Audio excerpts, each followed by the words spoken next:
Hey guys, this is Andrew with rockclass101.com. Today we're going to be talking about the Pedaltrain Mini pedal board. And this is actually my personal pedal board that I use for studio and gigging. And I want to talk about the practicality of this board and specifically how to get the most out of a small board. So let's get started.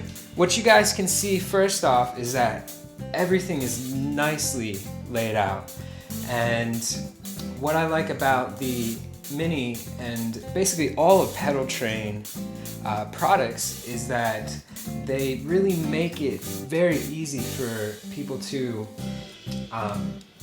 use the zip ties to get all the cables tied down to make it nice and neat. I also really like the Mini because it's just one linear pedal board. That's it. Just got one row.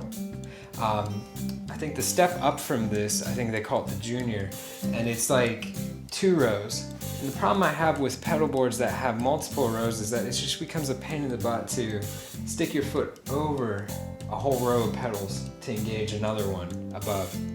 So if we talk about the layout of how this works, you can see that the guitar will start with the input into the tuner, and from there it goes into the compressor, then it goes into the Timmy overdrive, and then from the Timmy overdrive I've got cables running to the SL drive. That's just a bit more of a gain pedal for playing a little bit dirtier, and then from this drive it goes into the auto wah, and then from the wah pedal it goes into the analog chorus, and from the chorus it goes into the delay pedal, and then from the delay pedal it finally goes into the diddle looper. Now underneath the delay pedal we have Voodoo Lab ISO 5, and I'm actually powering 6 of these pedals from that power source. And that means that I have 2 additional pedals that will have to have separate power, which one of these is the diddle looper that I have a separate power source for, and then the Boss delay I have a separate power source. But the other guys I have all running power through with the ISO 5. So my recommendation is if you're gigging professionally or you're gigging just on the weekends, you want a tiny board. You know, most of the gigs that I play, it's, you know, say I'm at a church or say I'm at a wedding or at a bar or anywhere, like a private event like I was last night, and you set up in the corner of the room or there's a tiny bit of a stage and you don't have much room to work with. This is perfect. It gives you so many options for your playing, and it's all nice and neatly laid out.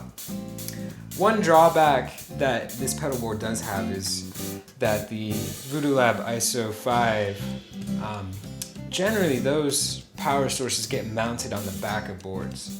Well, there's no room because this isn't raised, so it had to go on the board. So it does take up a lot of space, but I stuck the digital delay on top of it to help make up for that. And when you put it into the soft case that comes with this pedal board, you know, it pretty much packs it all the way in there. Everything fits. And this SL drive and the diddle looper, you can see it's kind of uneven because this comes out from the pedal board, so it's not evenly put onto the board, but it still fits in the soft case. And as far as the soft case is concerned, it's okay. It's got decent padding, it's not really that much.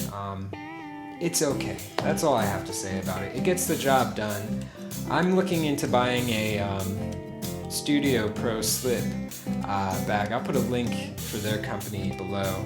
They're a bit pricey, about $150 or so, but you get a lot more padding, you get a lot more protection, and a lot better quality when you pay that price. So that's probably what I'm going to be buying in the future.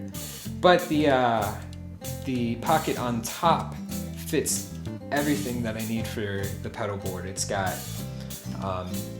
two cables for powering the my amplifier and for powering the ISO 5, and it also fits those extra two cables that we mentioned that power the Boss delay and the Ditto looper.